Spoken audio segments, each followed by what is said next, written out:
अस्सलामुअलैकुम नाज़रीन, I am Uroo Zahra, your English language instructor. अगर आप इंग्लिश लैंग्वेज सीखना चाहते हैं या फिर आप किसी ऐसी कंट्री से आपका ताल्लुक है जहां पर आप हमारे कैंपस को ज्वाइन नहीं कर सकते तो परेशान नहीं होना है, क्योंकि अब हम अपने चैनल के थ्रू आपको इंग्लिश के डे फर्स्ट कॉन्सेप्ट से लास्ट एंड प्रोफेशन लेवल तक इंग्लिश सिखाएंगे। इसके लिए आपने हमारे चैनल को सब्सक्राइब करना है, साथ ही बेल आइकन को प्रेस करना है ताकि हर आने वाली वीडियो आपको बर वक्त मिल सके। तो सबसे पहले हम डिस्कस करते हैं इंग्लिश लैंग्वेज की इम्पोर्टेंस के हवाले से कि एक ब्रीफ कॉन्सेप्ट देखते हैं कि इंग्लिश लैंग्वेज क्यों जरूरी है। जैसे कि हम सब जानते हैं कि अगर हम एक स्टूडेंट है या फिर हम प्रोफेशनल है, हाउस वाइफ है या जॉब होल्डर्स है, अगर हमारा ताल्लुक किसी भी सिलसिले से है, किसी भी डेजिग्नेशन पर हम है, तो इंग्लिश को एज अ इंटरनेशनल लैंग्वेज देखा जाता है, एज अ कम्युनिकेशन के तौर पर देखा जाता है, जिसके बिना हम आगे नहीं बढ़ सकते हैं। तो अब बात यह है कि अब तक हमने इंग्लिश नहीं सीखी, बहुत सारे लोग हेजिटेट भी होते हैं कि अब हमारी उम्र इतनी हो गई है, अब हम इंग्लिश कैसे सीखें। तो ये है कि हम जब भी स्टार्ट लेते हैं, बस जरूरी ये है कि हम स्टार्ट लें सही वक्त पर, और स्टार्ट लेने में कोई शर्माने की जरूरत नहीं है। तो इसके लिए हम डिस्कस करने जा रहे हैं। इंग्लिश की अहमियत तो वैसे भी हर कोई जानता है, तो इस पर हम क्या लेक्चर दें। तो अब हम डिस्कस कर रहे हैं बिना आपका टाइम जाया किए इंग्लिश लैंग्वेज की इब्तिदा। जैसे कि हम जानते हैं कि इंग्लिश लैंग्वेज की इंपॉर्टेंस मैंने कहा कि हम सब जानते हैं और हमारे इल्म में भी है, और हम बचपन से लेके जहाँ तक भी आप क्लास में होते हैं आपको इंग्लिश लैंग्वेज की अहमियत पता होती है। तो चाहे आप स्टूडेंट लेवल पर हैं, आप एकेडमिक्स में हैं, आप स्पोर्ट्स मैन है, कहीं पर भी जॉब इंटरव्यू प्रोफेशनल लाइफ हर जगह पर इंग्लिश बोली जा रही है, सुनी जा रही है, समझी जा रही है। तो फिर हम क्यों पीछे रहें। तो बिल्कुल ये तरीका है, हमें अपनी स्किल्स को बेहतर करना है। तो आइए जरा डिस्कस करते हैं कि इंग्लिश लैंग्वेज की इब्तिदा कहाँ से होती है। देखिए, अगर हम कोई भी लैंग्वेज सीखते हैं, अगर हम सिर्फ इंग्लिश की बात नहीं करते, अगर हम कोई भी लैंग्वेज सीखते हैं तो इसके लिए हमें जरूरी है कि हम मुकम्मल जुमले बना सकें। अब इसके दो तरीकेकार होते हैं, या तो अगर आप देखें मुख्तलिफ चैनल्स पर के रेडीमेड जुमले आपको मिल जाते हैं, तो वो जुमले आपको एक वक्त तक सपोर्ट कर सकते हैं, क्योंकि इससे ज्यादा वो आपके लिए कारआमद नहीं हो सकते। मतलब हम हर सिचुएशन पर सेम सेंटेंस नहीं लगा सकते। तो बजाय इसके कि हम रोट लर्निंग यानी रट्टा लगाएं, या अगर हम चीजों को याद करें, क्योंकि जबान कभी भी याद करने तक नहीं आती है, तो इसके लिए हमें चाहिए कि चीजों की अंडरस्टैंडिंग करें, उनका एक कॉन्सेप्ट अपने ध्यान में डेवलप करें। सबसे पहले हम बात करते हैं कि अब इंग्लिश की हमने बात की, इंग्लिश जबान हम सीखने जा रहे हैं, now we are so motivated to learn English. तो अब इसके लिए हमने देखा कि बेसिक अंडरस्टैंडिंग ऑफ सेंटेंस होनी चाहिए हमारे पास, एक अंडरस्टैंडिंग कि सेंटेंस क्या होता है। देखिए, कोई भी लैंग्वेज आपकी स्टार्ट होती है किसी जुमले से। जुमले से मुराद ये है कि आपको एक कंप्लीट मीनिंग प्रोवाइड करे, वो हमारे पास एक सेंटेंस कहलाता है। तो अब एक जुमला जब हम बनाने जा रहे हैं, जुमले की अंडरस्टैंडिंग हमारे पास होनी चाहिए। तो एक जुमले का मतलब क्या होता है, कोई भी ऐसा सेंटेंस जो कि आपको कंप्लीट मीनिंग प्रोवाइड कर सके, जो आपको कुछ मतलब दे सके। आप अगर वो जुमला कहते हैं, सामने वाला आपकी बात को समझ जाए, इसको हम सेंटेंस कहते हैं। फॉर एग्जाम्पल, जैसे कि मैं कहती हूँ कि मेरा नाम उरूज है, तो अब जैसे मैंने कहा मेरा नाम उरूज है, तो यहाँ पर कुछ कॉम्पोनेंट्स आपस में मिले हैं कि मेरा नाम उरूज है। तो यहाँ पर चार चीजें थी जिन्होंने आपस में कॉम्बिनेशन किया, कोलैबोरेशन के थ्रू हमें एक सेंटेंस मिला। तो अब इस सेंटेंस को हम देखते हैं कि इस सेंटेंस से कुछ कॉम्पोनेंट्स भी होते हैं। तो एक सेंटेंस हमारा बनता है तीन इंपॉर्टेंट चीजों से, जो कि बोर्ड पर भी लिखी है। आइए अगर हम डिस्कस करते हैं। Sentence which gives you complete meaning, which gives you complete meaning यानी कोई भी सेंटेंस तब तक एक सेंटेंस नहीं कहलाता है जब तक वो आपको कंप्लीट मीनिंग प्रोवाइड ना कर दे। फॉर एग्जाम्पल, मैंने कहा कि मैं सेब खाती हूँ, आई ईट एन एप्पल। हम लोग सेलफोन चलाते हैं, वी ऑपरेट दी सेलफोन। कोई भी जुमला हम बनाते हैं, कोई भी जुमला हम बनाते हैं, लेकिन बशर्त ये कि वो आपको कुछ मीनिंग प्रोवाइड करे, दैट इज अ सेंटेंस। हमने कहा कि हम इंसान हैं, वी आर ह्यूमन। कोई भी सेंटेंस कह रहे हैं जिसके कहने से सामने वाले की कुछ कुछ हद तक अंडरस्टैंडिंग जाए, दैट्स कॉल्ड सेंटेंस। तो सेंटेंस बनाने के लिए हमारे पास कुछ पैरामीटर्स का होना जरूरी है, क्योंकि ये छोटे छोटे से सेंटेंसेस मिलकर ही तो हमें लैंग्वेज सिखाते हैं। तो सबसे पहले हम डिस्कस करते हैं सेंटेंस के कुछ कंपोनेंट। कंपोनेंट कहा जाता है अज्जा को। वो कौन से ऐसे अज्जा हैं जिनके मिलने से हमारे पास सेंटेंस डेवलप होता है। अगर हम सबसे पहले डिस्कस करते हैं the subject, the second one is verb and third one is object। जो इनकी सीक्वेंस है, नंबर वन यानी number first, number second and number third, इनको एज इट इज ही रखना है। यानी अगर सब्जेक्ट सबसे पहले, देन सब्जेक्ट ही पहले आएगा, देन इसके बाद हमारे पास वर्ब है, देन इसके बाद हमारे पास ऑब्जेक्ट है। तो अब हमने डिस्कस किया कि सब्जेक्ट क्या होता है। किसी भी लैंग्वेज को हम सीखने जा रहे हैं और उस लैंग्वेज को सीखने के लिए हमें सबसे पहले सेंटेंसेस बनाने आने चाहिए। तो जब हम सेंटेंसेस को बनाना जाना चाह रहे हैं कि अब जब हम सेंटेंसेस को बनाने जा रहे हैं, सेंटेंसेस की कुछ अंडरस्टैंडिंग हमारे पास होनी चाहिए। तो अब हम यहाँ पर फर्स्ट कंपोनेंट डिस्कस कर रहे हैं, दैट इज सब्जेक्ट। सब्जेक्ट आपके सामने लिखा है doer of an action. Doer दरअसल डू इंग्लिश जबान में एक ऐसा लफ्ज है जिसका मतलब होता है करना, यानी काम वगैरह करना, डू। तो अब जैसे मैंने कहा डूअर ऑफ एन एक्शन, जुमले में काम करने वाला जो भी इंसान है, कोई भी किसी के हवाले से बात हो रही है, वो हमारे हमेशा हमारे पास सेंटेंस के शुरू में आता है। अभी जैसे मैंने आपसे कहा था कि मैं स्कूल जाती हूँ, या जैसे कि हम सेंटेंस कहते हैं कि मैं इंतजार करती हूँ, आपने कहा कि हम सेल फोन चलाते हैं। तो इस जुमले में कुछ चीजें हैं, लेकिन सबसे पहले ये अंडरस्टैंडिंग होना जरूरी है कि काम करने वाला सबसे पहले उठा के आपने फर्स्ट पर रख देना है, चाहे वो कोई भी हो। तो अभी हम ये भी डिस्कस करेंगे कि हमारे पास कितनी तरह के सब्जेक्ट्स होते हैं, लेकिन उससे पहले एक बार हम फिर देखते हैं कि subject means doer of an action, यानी जुमले में काम करने वाला हमारे पास सब्जेक्ट कहलाता है। अब ये सब्जेक्ट कितनी तरह के होते हैं? हमारे पास इंग्लिश में 7 टाइप्स के सब्जेक्ट होते हैं। इन 7 के अलावा हमारे पास कोई सब्जेक्ट नहीं होता। अब ये सब्जेक्ट कौन से हैं? हमारे पास I, we, you, they, he, she and it. I, we, you, they, he, she, it का मतलब क्या है? आई से मुराद है मैं, वी से मुराद है हम, यानी दो या दो से ज्यादा लोग जो हम लोग हैं, जिसमें आई भी इंक्लूड होता है। यू यानी आप। अब यू हमारे पास सिंगुलर भी आता है एंड प्लूरल भी आता है। अब मेरे लिए यहाँ पे एक लार्ज ऑडियंस है, आप मेरे लिए प्लूरल है एंड यू, यहाँ पर आपके एरिया के हिसाब से यू आ रहा है, जबकि आपके लिए मैं यहाँ पर एक सिंगुलर टीचर हूँ, एक सिंगल हूँ, दैट्स व्हाई आप इसे यू। तो यू हमारे पास एक ऐसा सब्जेक्ट है जो कि प्लूरल एंड सिंगुलर दोनों के लिए इस्तेमाल होता है, और यू का मतलब होता है तुम। इसके बाद हमारे पास आता है एक सब्जेक्ट दे। दे से मतलब होता है दो या दो से ज्यादा लोग जो एक खास फासले पर मौजूद हो। फॉर एग्जाम्पल कुछ एक खास फासले पर कुछ लोग मौजूद है, मैंने कहा they are my students, they are Pakistani. कोई भी दे यानी दो या दो से ज्यादा लोग जो किसी खास फासले में मौजूद हो, उनको हम दे कहते हैं। नाउ ही से मुराद कोई लड़का, चाहे इसकी जगह आप किसी का नाम लगा सकते हैं, अली कह दें, असलम कह दें, कोई भी आप नाम लगा दें। बिल्कुल सेम कंसेप्ट है हमारे पास शी के लिए, यानी किसी फीमेल के लिए, यानी थर्ड पर्सन सिंगुलर भी इसको हम कहते हैं कि यानी सारा या कोई भी अगर हमने इसकी जगह नाम लगाया है। एंड हमारे पास लास्ट सब्जेक्ट है इट को हम बेजान चीज के लिए इस्तेमाल करते हैं और जानवरों वगैरह के लिए हम इस्तेमाल करते हैं।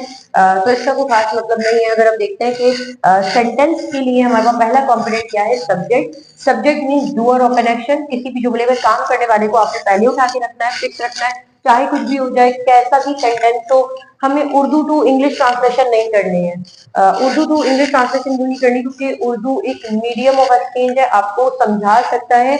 उर्दू होगी तो आपको इंग्लिश समझ आ जाएगी, अदरवाइज उर्दू को देखते हुए हमें ट्रांसलेशन नहीं करनी है कि भाई ये सेंटेंस उर्दू में तो यहाँ पर आ रहा था, तो इसी के हिसाब से हम इंग्लिश में वो सेंटेंस उसके हिसाब से या वर्ड एक्सट्रैक्ट करें। तो ऐसा नहीं करना है, हर चीज की अपनी अंडरस्टैंडिंग है। तो बिल्कुल ऐसे ही हमने डिस्कस किया कि सब्जेक्ट सबसे पहले आता है, that's called doer of an action, mean I, we, you, they, he, she. अब आइए जरा नेक्स्ट कंपोनेंट की तरफ चलते हैं, दैट इज वर्ब। वर्ब से क्या मतलब होती है? देखें, वर्ब की अपनी ऐसा कोई डेफिनेशन नहीं है। अगर मैं आपसे कहती हूँ कि वर्ब की डेफिनेशन, तो डेफिनेशन का ख्याल ये है कि अगर वो सिंगुलर होगा तो हम उसकी डेफिनेशन दे सकते हैं, लेकिन वर्ब हमारे पास दो तरह में क्लासिफाई होता है, इसलिए ईच की अपनी अलग स्पेसिफिक डेफिनेशन है, वो हम डिस्कस करते हैं। तो आइए जरा देखते हैं। सेकंड इंपॉर्टेंट कंपोनेंट है जब आपने जुमले में सब्जेक्ट उठा के एलोकेट कर दिया। अब हमारे पास नेक्स्ट इंपॉर्टेंट कंपोनेंट है, that is verb. It depends on the context के either we are using state verb और एक्शन वर्ब। ये होते क्या है, जरा इनको इनके नाम के हिसाब से जानते हैं। सबसे पहले आपके पास आता है स्टेट वर्ब। देखिए, स्टेट को हम कहते हैं कंडीशन, यानी इस तरह के वर्ब जो कि किसी जुमले में किसी इंसान या किसी चीज या किसी जानवर की कंडीशन बताएं, उसकी हालत बताएं।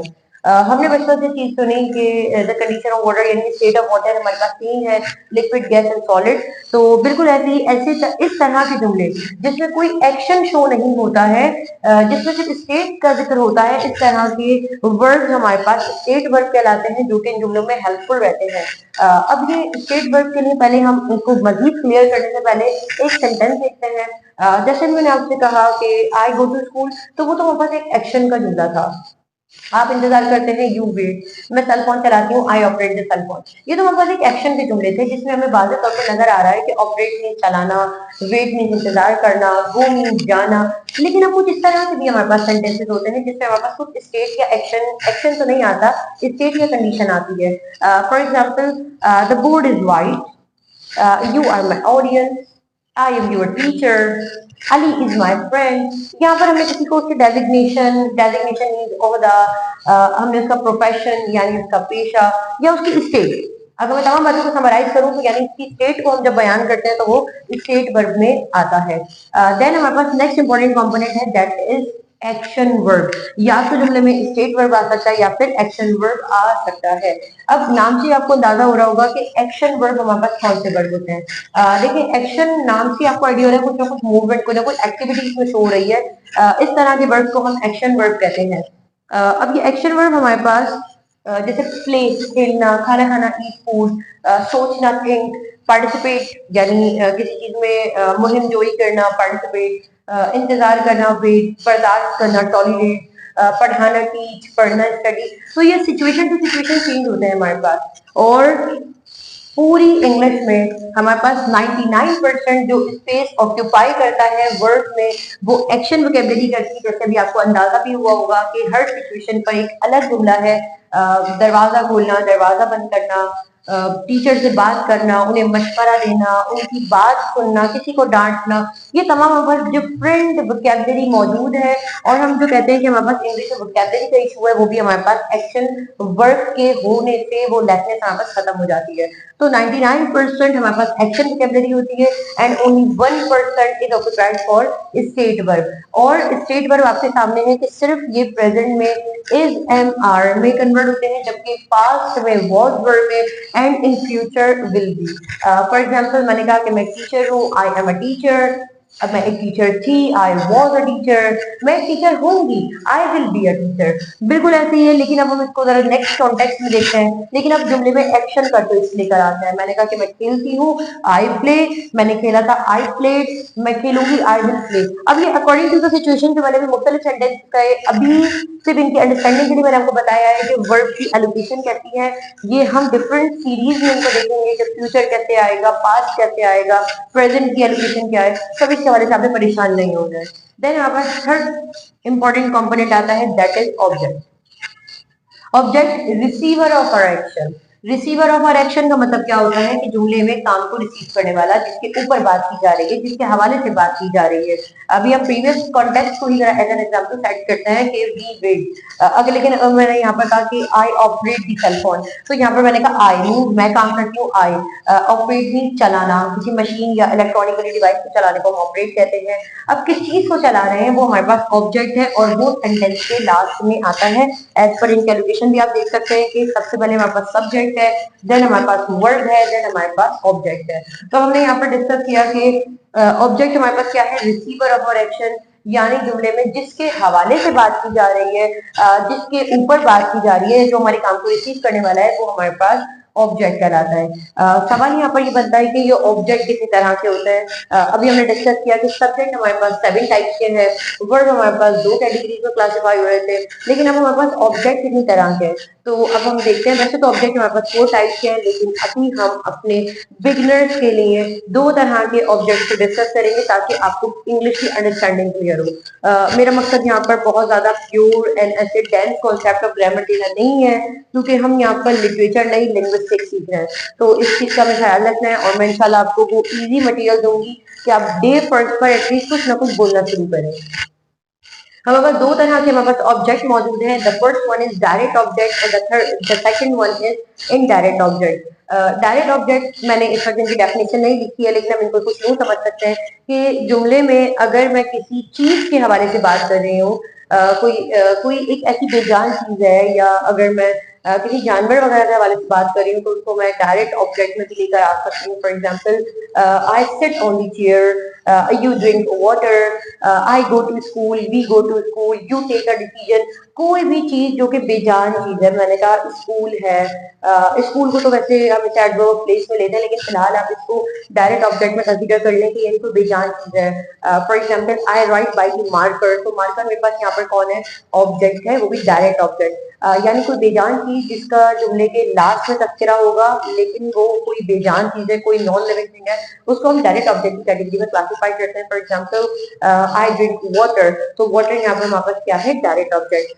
जबकि हमारे पास इनडायरेक्ट ऑब्जेक्ट क्लासिफिकेशन देखना जरूरी होती है, क्योंकि समटाइम हमें पता ही नहीं होता कि ये मी जो है ये हमारे पास ऑब्जेक्ट है और ये सेंटेंस के लास्ट में आता है, कभी भी ये सेंटेंस के शुरू में नहीं आता। लेकिन ज्यादातर मैंने खुद भी पर्सनली से ऑब्जर्व किया कि फेसबुक वगैरह पे भी लोग लगाते हैं मी एंड माय फ्रेंड, तो ये एक एरर है जो कि काफी तेजी से फैलता जा रहा है। तो इंशाल्लाह हम अपनी सीरीज में इन तमाम एरर्स को भी क्लियर करेंगे कि आपने कभी कोई गलत जुमला, जिसकी जो एलिगेशन है वहीं पर लगाएं, मी आप पहले ना लगाएं कि me and my friend, no it's nothing. तो अगर हम इसको देखते हैं कि इनडायरेक्ट ऑब्जेक्ट जो हमारे पास सब्जेक्ट थे यही हमारे पास इनडायरेक्ट ऑब्जेक्ट में कन्वर्ट होते हैं। फॉर एग्जाम्पल, हमारे पास आए था तो आए हमारे पास किस में कन्वर्ट हो गया, मी में, वी अस में, यू हमारे पास यू में ही रहा, दे हमारे पास देम में, he him she her, and it हमारे पास इट में ही रहा है। अब अगर हम यहाँ पर देखते हैं कि डायरेक्ट एंड इनडायरेक्ट ऑब्जेक्ट यानी कोई ऐसी चीज जिसके हवाले से मैंने बात की और वो कोई नॉन लिविंग थिंग है, यानी जिस सेंटेंस के आखिर में आ रही है वो मेरे पास डायरेक्ट ऑब्जेक्ट में आ जाएगा, जबकि कोई एक ऐसी चीज जो कि कोई इंसान वगैरह वो मेरे पास इनडायरेक्ट ऑब्जेक्ट में आएंगे। तो दोनों सेंटेंसेस कह रही हूँ, आई होप आपको डिफरेंस क्लियर होगा।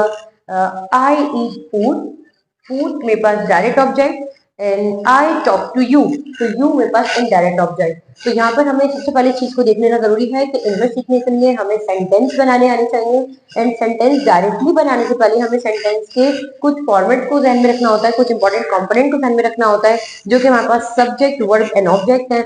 सब्जेक्ट हमारे पास doer of an action, I he you they he she it. Verb हमारे पास दो तरह के होते हैं, action verb and state verb. Action verb हमारे पास डिपेंड करता है कि either if we are using action sentences तो हम वहां पर एक्शन वोकैबुलरी का इस्तेमाल करते हैं, अदरवाइज हम स्टेट वोकैबुलरी का इस्तेमाल करते हैं। एंड हमारे पास थर्ड वन आता है ऑब्जेक्ट, एंड ऑब्जेक्ट हमने देखा receiver of our action is called object. Object हमारे पास दो तरह के होते हैं, एक direct object and indirect object. Direct object में कोई बेजान चीजें जैसे पेन एंड पेंसिल एक्सेट्रा, जबकि हमारे पास इनडायरेक्ट ऑब्जेक्ट में जो हमारे पास सब्जेक्ट थे यही कन्वर्ट होते हैं आई मी में एंड लेटर ऑन। तो आई होप आपको आज का लेक्चर समझ आया होगा, और अगर आपको आज का लेक्चर समझ आया है तो हमारे चैनल को सब्सक्राइब कर लें और साथ ही साथ हमारे बेल आइकन को प्रेस कर लें ताकि हर आने वाली मालूमाती वीडियो आपको बर वक्त पहुंच सके। चैनल से बने रहिए, मैं आपसे दोबारा मुलाकात होती है एक नए लेक्चर के साथ।